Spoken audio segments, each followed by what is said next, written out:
चावल और आलू किन किन लोगों को पसंद है?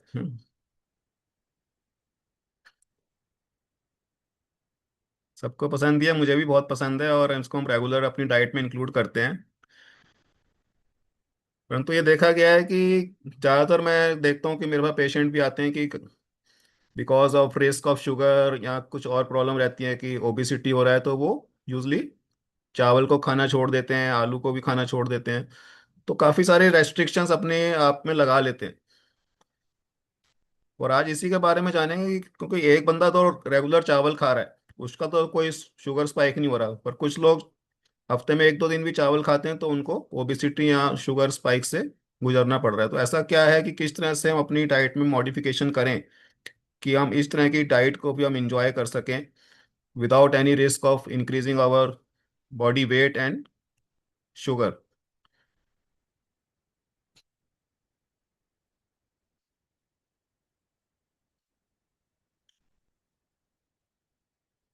और आलू और राइस तो ऐसा है कि इंडिया में लगभग हर फैमिली में बनाया जाता है और हर डिश में इंक्लूड किया जाता है।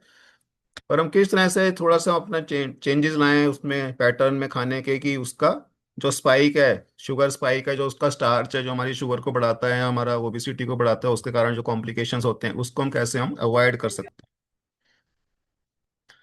और जैसा हम सब जानते हैं कि प्रीवियस सेशन में मैंने बताया कि शुगर स्पाइक जब होता है तो जैसी सिंपल शुगर हम जैसी खाते हैं तो हमारा ब्लड में डायरेक्टली एंटर कर जाता है और उसके कारण फिर हमारा इंसुलिन स्पाइक होता है।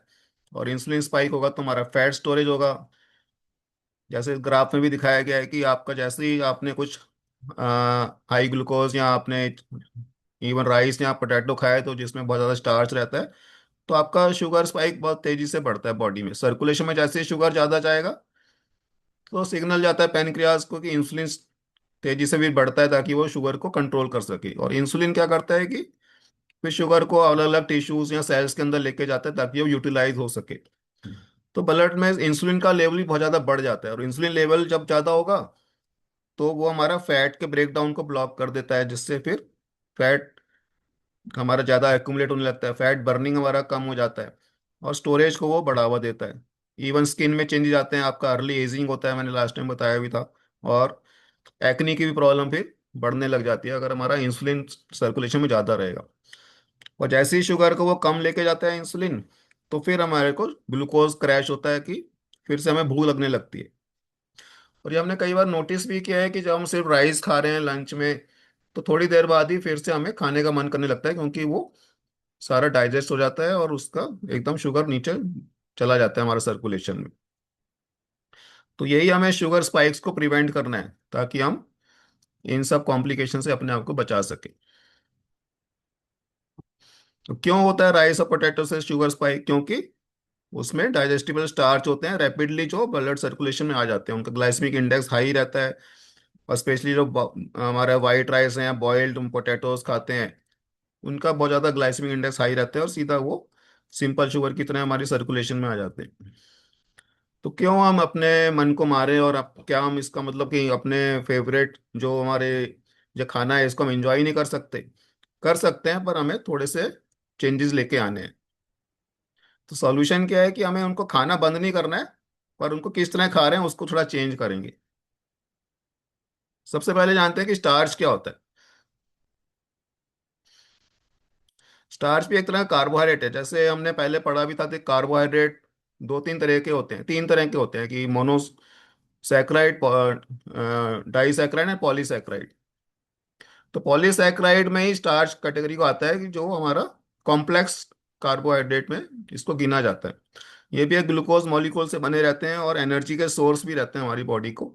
और जैसा कि जो हमारे खाने में राइस, व्हीट, पोटैटोज, कॉर्न या मिलेट्स जो हम खा रहे हैं, इन सब में ये भरपूर मात्रा में मिलता है। तो ये कॉम्प्लेक्स कार्बोहाइड्रेट होता है और इसमें भी चेन्स ऑफ ग्लूकोज रहते हैं और अमाइलोस और अमाइलोपेक्टिन, तो दो तरह के स्टार्च जो भी हमारे ये खाने के चीजें हैं उनमें पाया जाता है। ये चलो मैंने डिस्कस करेंगे कितने टाइप के स्टार्च होते हैं। आप देखिए कि सबसे पहला होता है रैपिडली डाइजेस्टिबल स्टार्च, जो एकदम रैपिडली एब्जॉर्ब हो जाता है, सर्कुलेशन में आ जाता है। विद इन 20 मिनट्स हम खाना खाएंगे तो हमारे सर्कुलेशन में शुगर को स्पाइक करेगा। और इसका एग्जांपल है किन किन खानों से शुगर स्पाइक होगी, कि जैसे आपने वाइट राइस को पकाया, उसको खाया, तो एकदम हमारा स्टार्च लेवल जैसे सर्कुलेशन में जाएगा, वो हमारा शुगर स्पाइक करता है। मैश पोटैटो हम खा रहे हैं, white bread, cornflakes, instant noodles हैं, इन सब से हमारा शुगर स्पाइक होता है। तो जो भी प्रोसेस्ड और ओवर कुक्ड फूड है उससे हमारा शुगर स्पाइक होता है, तो हमें इसको चेंज करना है हैबिट। तो सेकंड जो हमारा स्टार्च होता है वो स्टेडी एनर्जी स्टार्च होता है, जो स्लोली डाइजेस्टेबल स्टार्च। इसको थोड़ा टाइम लगता है, धीरे धीरे ये बॉडी में सर्कुलेशन में जाएगा। जैसे पार बॉइल्ड राइस, पार बॉइल्ड राइस कौन से होते हैं, जो बार जो उनका जो हस्क रहता है उसके साथ ही उसको बॉईल किया जाता है, ताकि उसका न्यूट्रिएंट राइस के अंदर चला जाए। सेमी कुक्ड राइस रहते हैं जो मार्केट में भी मिलते हैं, और इनको फिर हम कुक करके बनाते हैं, तो ये पार बॉइल्ड राइस कहते हैं। ओट्स, होल व्हीट, मिलेट्स, जैसे गवर्नमेंट भी करेगी मिलेट्स पे आप आइए, रागी, चने का आटा, इस तरह का यूज करिए, ताकि वो स्लोली डाइजेस्टेबल रहते हैं और शुगर स्पाइक धीरे धीरे उसमें होता है। ब्राउन राइस को इंक्लूड करें, तो ये हमारा जो प्री डायबिटीज या वेट लॉस करना चाहते हैं उसके लिए इस तरह का हमें इंक्लूड करना है डाइट में चीजें। फिर थर्ड कैटेगरी होती है मोस्ट इंपॉर्टेंट, रेजिस्टेंट स्टार्च। ये रेजिस्टेंट स्टार्च क्या होते हैं, जो बिल्कुल फाइबर की तरह बिहेव करते हैं और स्मॉल इंटेस्टाइन में बिल्कुल डाइजेस्ट नहीं होते। ये अपना डाइजेशन को रेजिस्ट करते हैं, इसलिए रेजिस्टेंट स्टार्च बोला गया है।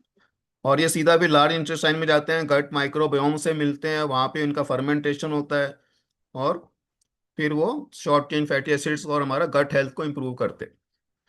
तो इसके एग्जांपल होते हैं कि आपका कूल्ड राइस है, आपने राइस बनाया है, उसको फिर हमने ठंडा कर दिया, तो उसमें रेजिस्टेंस स्टार्च कन्वर्ट हो जाता है। कूल्ड पोटैटोज हैं, ग्रीन बनानाज, ओवरनाइट हमने ओट्स को सोक किया, तो वो आपका रेजिस्टेंस स्टार्च में कन्वर्ट हो जाते हैं। तो ये कुछ एग्जांपल है कि अगर हम हॉट या वाइट राइस को इंक्लूड करते हैं तो उसका स्टार्च रैपिडली डाइजेस्टेबल होता है और वो एकदम शुगर स्पाइक हाई करता है। जब कूल्ड कर लेते हैं राइस को, तो वो रेजिस्टेंट स्टार्च में कन्वर्ट हो जाता है, और इसलिए शुगर स्पाइक नहीं होता, उसमें बहुत लो रहता है। मैश पोटैटो से भी हाई हमारा शुगर स्पाइक है। पोटैटो अगर हम उसके स्किन के साथ खा रहे हैं तो वो स्लो डाइजेस्टेबल हो जाता है, और इसलिए बेटर ऑप्शन रहता है वो। और ओट्स स्लोली डाइजेस्टेबल रहते हैं, मिलेट्स भी स्लोली डाइजेस्टेबल रहते हैं, और उससे शुगर स्पाइक लो रहता है। तो आप इस टेबल से देख सकते हैं कि हम किस चीज़ें को हमें इंक्लूड करना है और किनको हमें थोड़ा सा मॉडरेशन में यूज़ करना है। तो होता क्या है, जैसे हम जैसे आलू या हम राइस को पकाते हैं, तो हीट जब जनरेट होती है पानी के साथ, हम उसको बॉईल कर रहे हैं या फिर हम चावल को पका रहे हैं, तो धीरे धीरे जो पानी रहता है उसमें ग्रेन्यूल्स के अंदर एब्जॉर्ब होने लगता है, और ग्रेन्यूल्स फिर स्वेल होने लगते हैं, और फिर उनका जो सेल वॉल है वो टूटने लगता है, और हाइड्रोजन बॉन्ड होते हैं ब्रेक हो जाते हैं, और इस तरह से उनका एक जिलेटिनाइज हो जाते हैं। आप देखते हैं कि चावल कई बार चिपक से जाते हैं, तो जिलेटिनाइजेशन हो गया उसका, या आलू भी मैश हो गए तो जिलेटिनाइज हो गया। तो वो मैश पोटैटो जैसे ही हम खाएंगे, उस टाइम के राइस खाएंगे, तो हमारा वो रैपिडली डाइजेस्टेबल स्टार्च रहता है उस टाइम। तो हमारा वो जैसे मैंने बताया था, ग्लूकोज स्पाइक हाई करेगा, उससे हमारा एनर्जी और सेटाइटी को डिक्रीज कर देता है, इंसुलिन रेजिस्टेंस को बढ़ाता है, और इसलिए वेट वेट गेन में ये एक कंट्रीब्यूट करता है, और मेटाबॉलिक डिसऑर्डर को भी बढ़ाता है। तो करना क्या चाहिए हमें, क्या सॉल्यूशन है इसका? सॉल्यूशन ये है कि हम राइस और पोटैटो को कूल कर लें, उसको 6 से 12 घंटे का टाइम दीजिए उनको ठंडा करने के लिए। तो उससे क्या रहेगा कि जो उनका जेलेटिनाइजेशन है वो आपका रेजिस्टेंट स्टार्च में कन्वर्ट हो जाएगा, और फिर वो आपका फाइबर की तरह एक्ट करेगा, और उसका फिर शुगर स्पाइक नहीं हो पाएगा।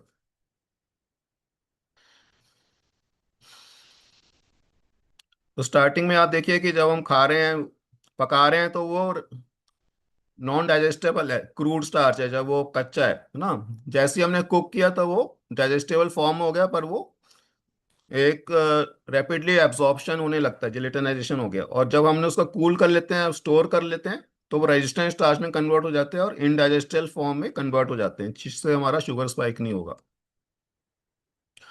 और जब हम उसे 12 से 24 घंटे तक हम स्टोर करके उसके बाद रीहीट करके खाते हैं, तो उसमें काफ़ी बेनिफिट मिलते हैं। हमारा रेजिस्टेंस स्टार्च बढ़ जाता है, ग्लाइसेमिक लोड, ग्लाइसेमिक इंडेक्स उस खाने का कम हो जाता है, और हमारा इसलिए हेल्थ बेनिफिट भी देता है इसलिए। और रेजिस्टेंस स्टार्च अगर हम लेंगे तो हमारा ग्लूकोज लेवल लो रहेगा, इंसुलिन हमारा सेंसिटिविटी इंप्रूव होता है, जिससे हमारा फैट लॉस में हेल्प करता है। हमारा प्री मेच्योर एजिंग को प्रिवेंट करेगा, वेट लॉस में हेल्प करेगा, और हमारा सस्टेन्ड एनर्जी रहता है पूरे थ्रू आउट द डे, और क्रेविंग भी कम रहेगी, हमारा सेटाइटी भी इम्प्रूव रहेगा, और गट हेल्थ भी काफ़ी ज़्यादा अच्छा रहता है। तो काफ़ी सारे पॉजिटिव फैक्टर्स रहते हैं अगर हम थोड़ा सा अपने इस हैबिट को चेंज कर लें। और मेटाबॉलिक हेल्थ और हमारा गट हेल्थ में काफ़ी चीज़ें इससे इम्प्रूव होती हैं। तो बेस्ट प्रैक्टिकल यही है कि आप राइस को रात में कुक कर लें और उसको ठंडा करके रेफ्रिजरेट कर लें, और सुबह जब खाना खाते हैं, जब खाना चाहते हैं तो उसको थोड़ा रीहीट करके आप फिर नेक्स्ट डे खाइए। तो उसका क्या रहेगा कि जो आपका रैपिडली डाइजेस्टेबल स्टार्च है वो रेजिस्टेंट स्टार्च में कन्वर्ट हो जाएगा, और आपको शुगर स्पाइक नहीं देगा, और आप अपने राइस को एंजॉय भी कर सकते हैं। वही पोटैटो को भी आप बॉईल कर लीजिए, रात को आप उसको रेफ्रिजरेट करिए, और फिर सुबह आप सब्जियां सलाद में यूज कर सकते हैं और रीहीट कर सकते हैं। और ऐसा नहीं है कि अगर हमने राइस को रेजिस्टेंट में कन्वर्ट कर लिया तो फिर वो एकदम हेल्दी हो गया, हम जितना मर्जी क्वांटिटी में खा सकते हैं। उसके बाद भी हमें उसको लिमिट में ध्यान ध्यान रखना है, उसको खाना है। और उसके साथ अगर हम कुछ प्रोटीन ऐड कर लेते हैं, दाल या पनीर के साथ खाते हैं, एग्स के साथ खाते हैं, तो वो भी शुगर एब्जॉर्प्शन को हैम्पर करता है और शुगर स्पाइक को प्रिवेंट करता है।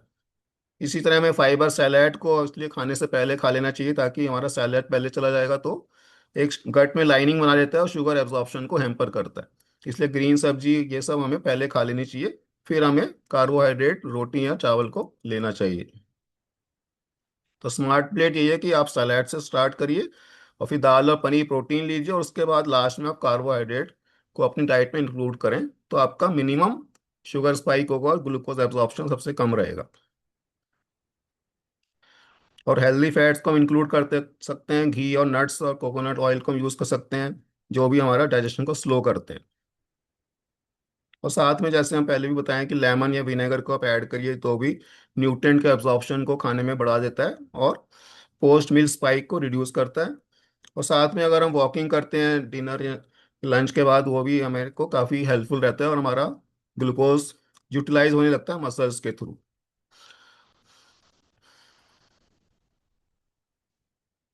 तो यही छोटा सा मैं आपको बताना चाह रहा था कि ये बहुत ही कॉमन है, और चावल और आलू और स्वीट पोटैटो भी और घर में खाया जाता है, बहुत ही कॉमनली खाया जाता है, पर किस तरह से खाना है, हम इसको एंजॉय भी कर सकते हैं, अपने डाइट खाने में इंक्लूड कर सकते हैं, पर इसको थोड़ा सा हमें आदत को चेंज करना है, उसको हम पहले से कुक कर लें, उसको ठंडा होने के बाद फिर अगर हम खाना है तो थोड़ा रीहीट करके फिर आप खाइए, तो आपको बेस्ट इसका रिजल्ट मिलेगा। और कोई कुछ पूछना चाहता है तो वो पूछ सकते हैं। हाँ पूनम जी, आप पूछना चाह रहे हैं। हेलो। हाँ हाँ जी, हाँ जी, बताइए। सर, आ रही है आवाज? हाँ आ रही है, आ रही है।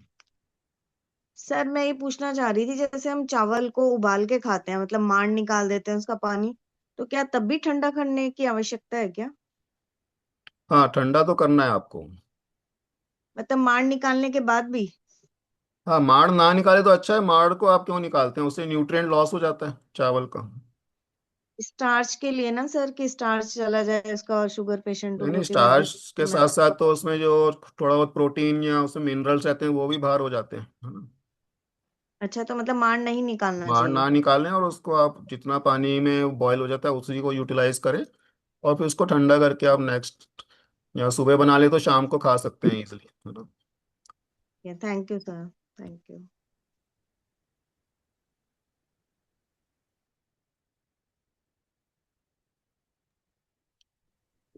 हाँ बताइए,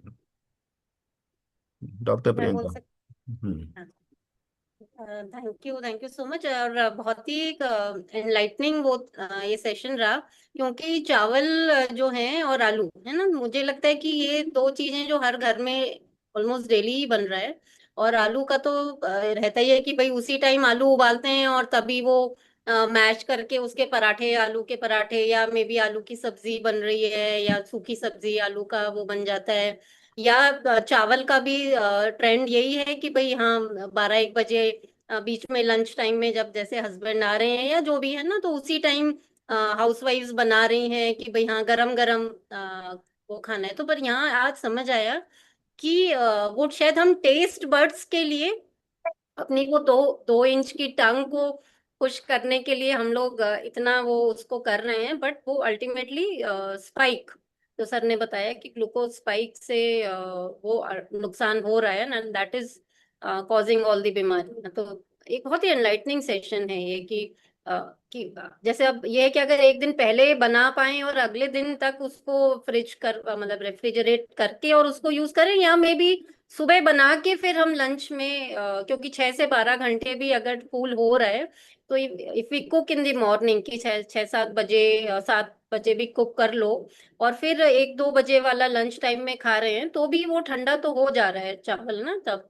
ज्यादातर में लोग हम लोग सब मतलब जो रहता है वो उसी टाइम हैबिट बनी रहती है सबकी ना, तो वो that is a paradigm shift वो करना है, तो उससे हमारी हेल्थ में बेटरमेंट रहेगा।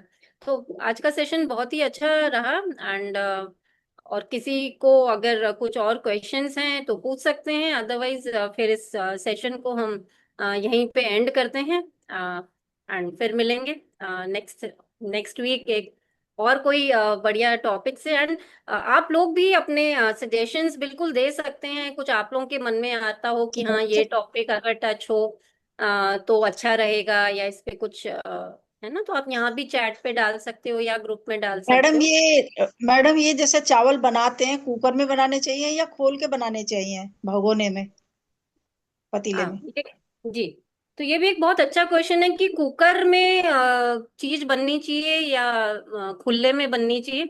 तो कुकर है सच जो है किसी भी चीज के लिए, हम सारे आजकल प्रेशर कुकिंग बहुत हो रही है ना हर चीज जो है तो इट इज नॉट गुड, है ना। The cooking method through pressure cooker is not a good method to cook anything, है ना। तो वो हमें खुले में मंदी आंच पे हम बनाएं।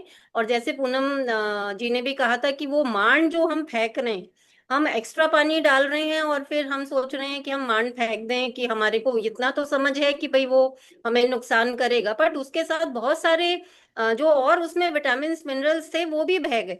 तो हमें उतने ही पानी में उसको चावल को कुक करना है जितने में कि वो उतने में ही वो फूल जाए, है ना, उतने में ही बन जाए, वो पक जाए।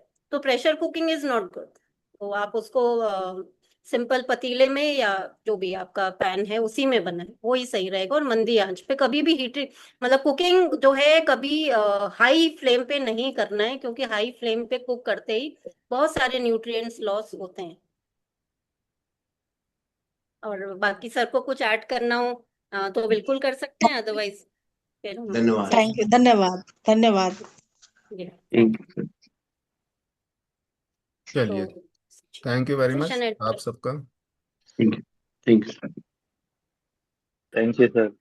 Thank you, thank you. Thank you, thank you.